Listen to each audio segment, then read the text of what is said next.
Galera, beleza? Aqui quem fala é o professor Rodrigo de Matemática. Nessa aula, então, nós vamos aprender sobre quadriláteros. Lembrando que nós estamos no nosso volume 2, aula 12. Se você ainda não pegou esse material, dá pausa nesse vídeo, corre lá, pega esse material e bora pro vídeo.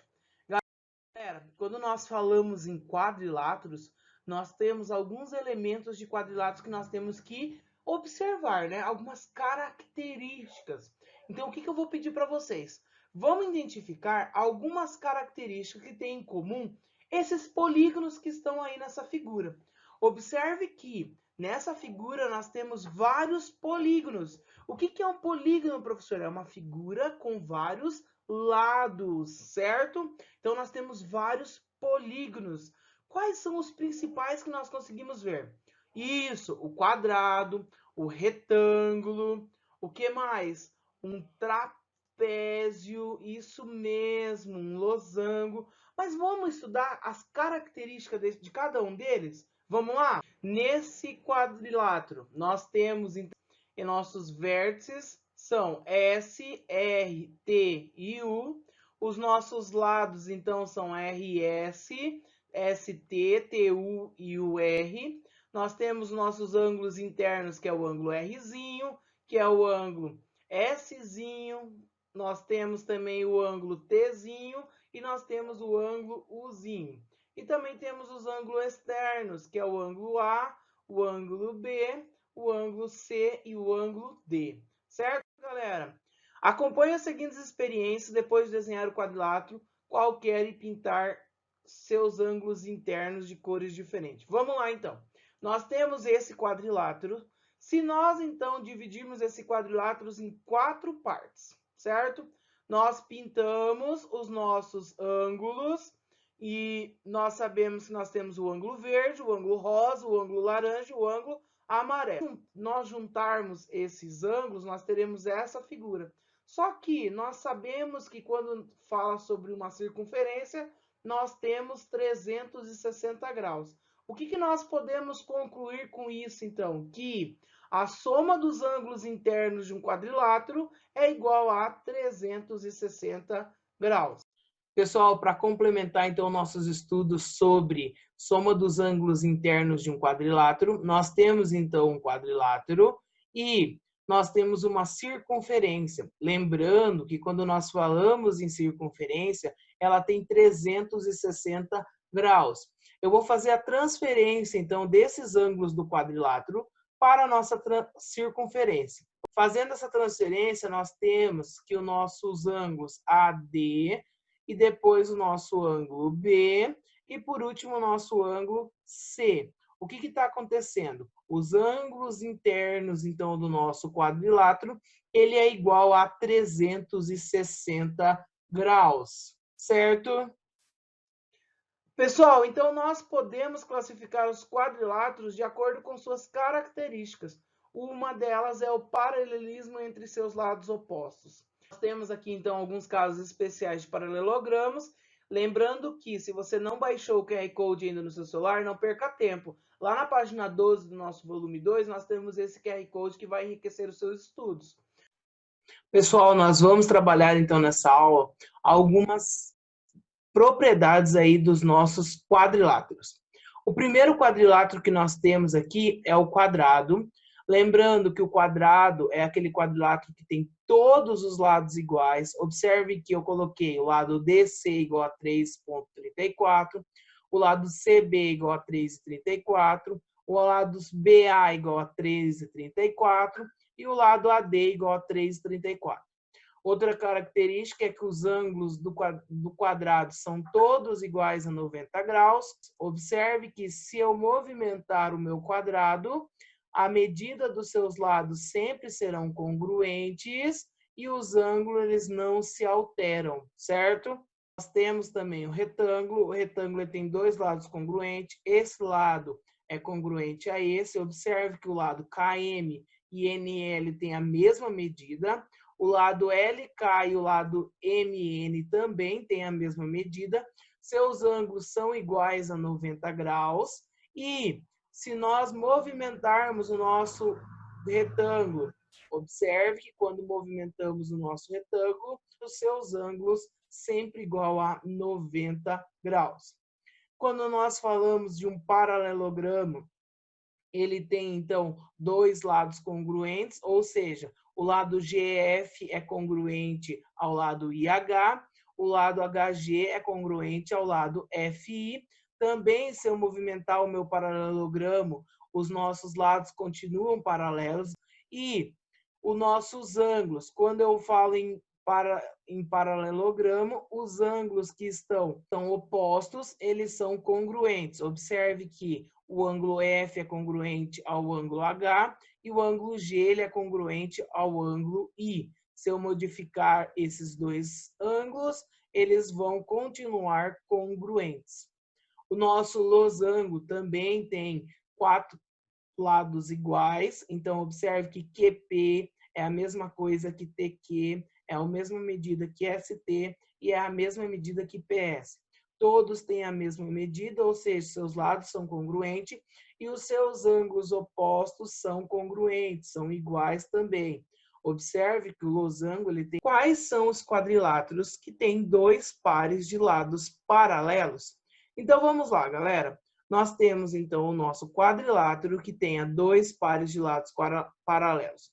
O paralelogramo é o nosso primeiro. Nós podemos ainda transformar esse paralelogramo em um quadrado. Ele ainda continua com dois pares de lados paralelos. E transformando em um retângulo, continua com dois pares de lados paralelos. E em um losango, também continua com dois pares de lados paralelos. Dando continuidade aí, quais são os quadriláteros que têm os pares de lados congruentes? Observe o losango, ele tem os pares de lados congruentes. Então, se eu movimentar esse nosso losango, eu vou então encontrar um quadrado que também vai ter os pares de lados congruentes, certo? E quais desses quadriláteros eles têm os ângulos retos? Os ângulos retos, então, nós temos o nosso quadrados e nós também temos o nosso retângulos. Então, os dois que têm os ângulos igual a 90 graus são os retângulos e os quadrados.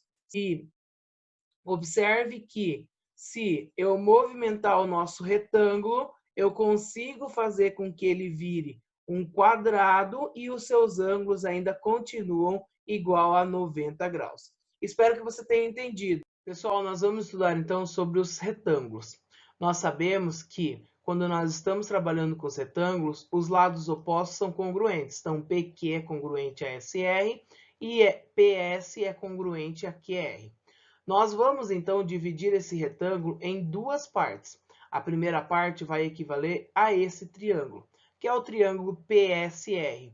E nossa segunda parte equivale a esse triângulo, que é referente ao triângulo SRQ. Sabemos, então, que SR é igual a SR, os nossos lados. O nosso lado PS, observe, PS é esse lado aqui, ele é congruente ao lado QR, porque estamos falando de um retângulo. Então, esses dois lados também são congruentes.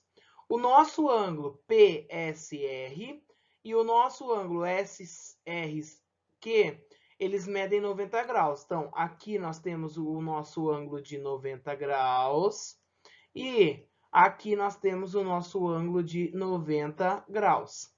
Como nós estamos trabalhando com lado, ângulo, lado, pelo caso de congruência LAU, nós temos que esses triângulos são congruentes. Ou seja, suas diagonais também são congruentes. Pessoal, quando falamos em losango, temos que lembrar que esses lados são congruentes. Ou seja, os 4 lados do losango eles têm a mesma medida. Se traçarmos as duas diagonais, podemos observar que as duas diagonais se encontram no ponto médio. Isso quer dizer que a medida de x até m e a medida de m até z é congruente. A medida de w até m e de m até y também é congruente. Observe que eles são congruentes os 4 triângulos pelo caso lado, lado, lado.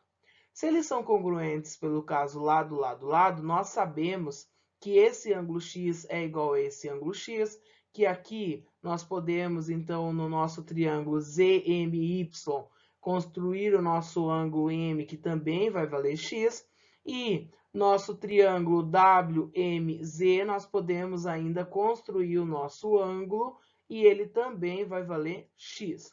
Nós sabemos que uma circunferência tem 360 graus.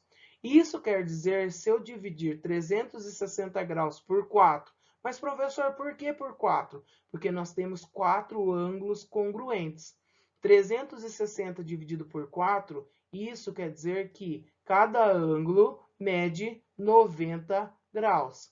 Nós concluímos, então, que os ângulos medem 90 graus e as diagonais de um losango são perpendiculares entre si. Sobre quadrado, dizemos que o quadrado é um retângulo e que ele também é um losango. Você sabe por quê? Justifique sua resposta. O quadrado ele é um retângulo pelo fato dos seus ângulos serem todos iguais a 90 graus, como o do retângulo. E que ele é um losango porque ele possui os seus lados congruentes. Isso, então, nós sabemos que as diagonais, então, desses paralelogramos, eles se cruzam num ponto médio e ele admite aí as propriedades de retângulos e de losangos. Então, nós dizemos que num quadrado, todas as suas diagonais, elas são congruentes e perpendiculares entre si. No trapézio, nós temos algumas observações. Nós temos o nosso lado AB, então esse daqui vai ser o nosso lado AB. Nós temos o nosso lado CD, esse daqui vai ser o nosso lado CD. E nós temos os nossos laterais, que é o nosso BC, e temos o nosso lado AD. Pessoal, algumas observações. O lado AB, nós podemos já observar aqui que ele é considerado como uma base menor. Esse lado AB, ele é paralelo ao lado CD. CD vai ser a nossa base maior. Lembrando que a altura que está destacada aqui é a distância entre as duas bases. Outra observação que nós temos é que se nós pegarmos esses dois ângulos, o ângulo A e o ângulo D, nós somarmos eles vão dar igual a 180 graus. Isso acontece também nas outras duas laterais. A hora que eu somo os outros dois ângulos, eles são igual a 180 graus. Vamos falar algumas características de trapézios especiais. Trapézio isósceles. Podemos fazer uma analogia com o triângulo isósceles. O triângulo isósceles nós tínhamos como propriedade que ele tinha dois lados iguais. Isso acontece também no trapézio. O nosso trapézio isósceles nós temos o lado PQ igual ao lado SR, ou seja, são congruentes. Além disso, os ângulos das bases, ou seja, P, o ângulo P e o ângulo S, eles são congruentes, e o ângulo Q e o ângulo R, eles são congruentes, certo? Trapézio escaleno, também podemos fazer uma analogia com o triângulo escaleno, que são aqueles que têm todos os lados diferentes. Isso acontece também nos nossos trapézios, que nos nossos trapézios todos os lados são diferentes. E o trapézio retângulo, ele possui dois ângulos de 90 graus, que nós temos como exemplo o ângulo M e o ângulo J, lembrando que esse símbolo aqui significa perpendicular. O que acontece então com o nosso MJ perpendicular a JK, certo? Atividades. Calcule as medidas dos ângulos desconhecidos dos retângulos a seguir. Nós sabemos que no retângulo, essa medida aqui é igual a 90 graus. Então, calculando o valor de x, nós temos 21 mais x mais 90 é igual a 180. Mas, professor, por que 180? Nós temos aqui um triângulo. A soma dos ângulos internos de um triângulo, nós sabemos que é 180 graus. Por isso, 180. X, então, é igual a 180 menos 111. O valor de x vai ser 69 graus. Se esse valor de x aqui é 69 graus, Nós sabemos que a soma de x mais z é igual a 90 graus. Então, 69 mais z é igual a 90 graus, z é igual a 90 menos 69. O nosso valor de z, então, é 21 graus. Para concluir, temos algumas atividades lá na página 14, atividade 3, páginas 17 e 18, atividade 1, 5 e 6. Se você está sem o seu material, não se preocupa, essas atividades estão disponíveis aqui no nosso material de apoio. Um grande abraço. Se você ainda não deixou seu like, deixa o seu like aqui embaixo e até mais!